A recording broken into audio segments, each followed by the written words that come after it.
Deep in the shadows, I know it's hard to put one foot in front of the other.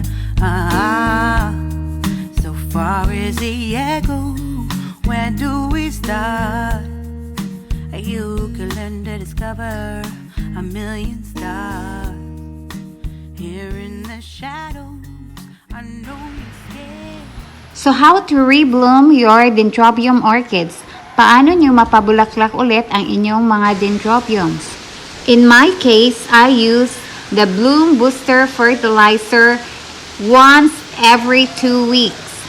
So sa isang buwan, 2 beses akong mag-fertilizer ng Bloom Booster Fertilizer. So let's say every 15 days, saka ko sila i-fertilize. So, yung Bloom Booster Fertilizer, ito ay may mas mataas na phosphorus content compared to the foliar fertilizer. So, the phosphorus is the middle number. So, for example, it's 15, 30, 20. So, 15 is the nitrogen, 30 is the phosphorus, and 20 is the potassium. So, mas mataas ang phosphorus content ng Bloom Booster Fertilizer. So when you fertilize your orchids, it's better to fertilize up at the half the recommended strength and fertilize more frequently than using a stronger fertilizers less often.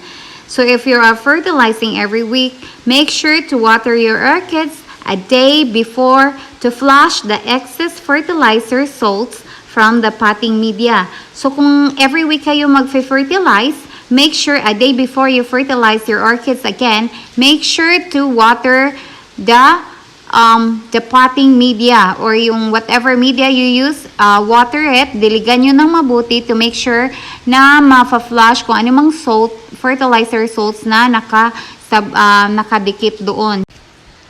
Another issue of fertilizing or using a high nitrogen fertilizer is that this can cause too much green leafy growth or promote production of KKs.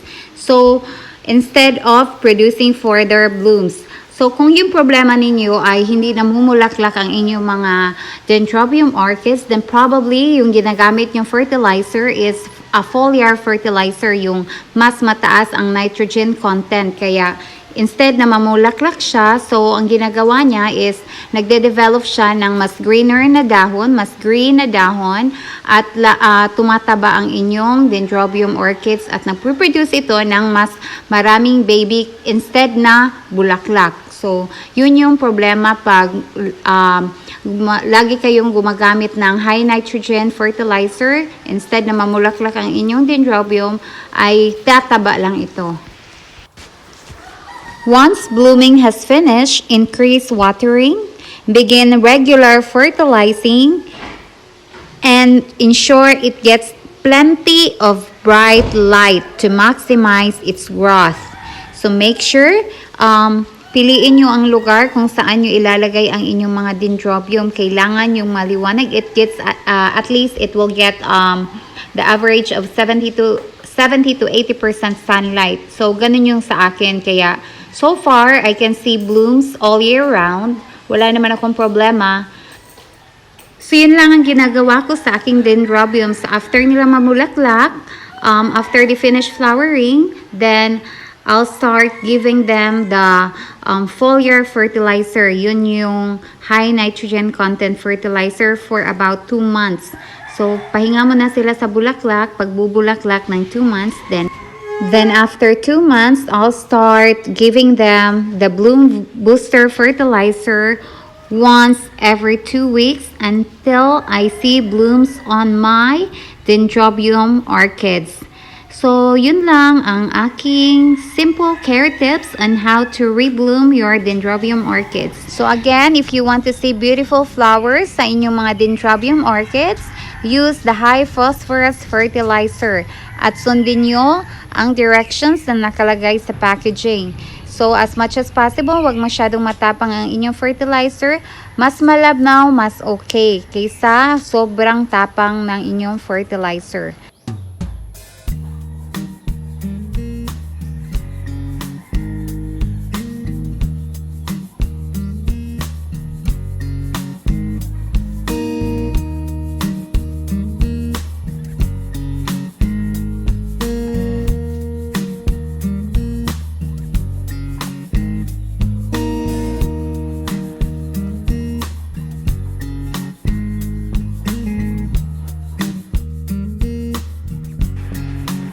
Also, do not cut the cane that has finished flowering, as an individual cane can rebloom the following months.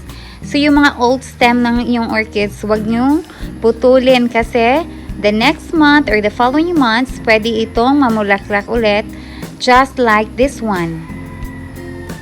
So, di ba kahit wala na siyang dahon, pwede pa siyang mag-rebloom ulit. Kaya hayaan nyo lang siya sa pot and then just wait for it to flower again. So that's it for my vlog this afternoon. So just follow those few care tips on how to rebloom your Dendrobium orchids. So if you guys have suggestions or comment, just feel free to comment down below and I'll get back to you when I have time.